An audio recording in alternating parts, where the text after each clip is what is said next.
Key earnings from the Motown expected, and both of them have a significant exposure to the CV space, one directly and the other one being an indirect proxy play for the CV space. Starting with Ashok Leyland then, given the economic downturn, lack of pickup in infrastructure, construction activities or a slow pace of recovery in those sectors, we're expecting Q1 to be severely dented for Ashok Leyland. Of course, COVID-led woes only added to the pain as far as this company or the entire CV space is concerned. We're looking at a sales figure of 550 crores. It's not even 10% of what the company logged in the same quarter of last year. Of course, comparing it YOY at this point of time is almost redundant, but it just shows the kind of impact that the sector has seen because of COVID-led woes and the slowdown in economy at large. We're expecting it to slip into a loss this time around. The loss figure that we're factoring in is 390 crores versus a PAT of 230 crores YOY.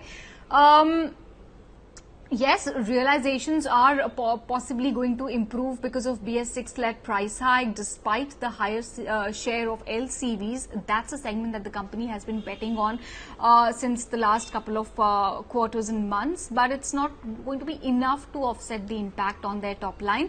We're expecting an EBITDA loss, like I said, 320 crores is what we're expecting because of very, very low revenue, limited scope of fixed cost reduction, negative operating leverage at play. Margins are likely to obviously sharply contract now that the EBITDA is likely to slip into the red. Interest cost is also likely to increase sharply on account of increasing debt of the company.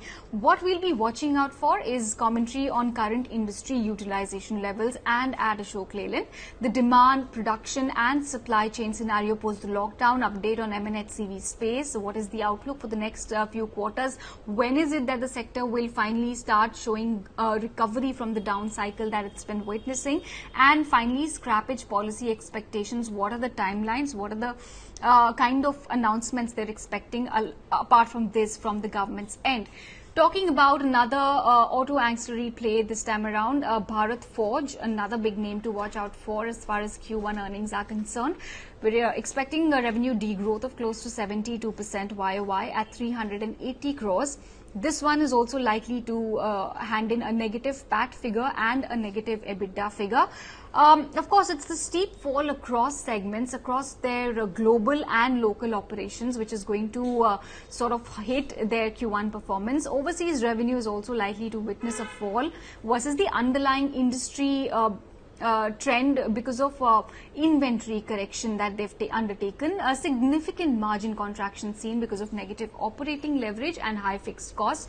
The company has also initiated a lot of steps to mitigate pain on the operating performance, but perhaps it may not be enough this time around given the unprecedented circumstances.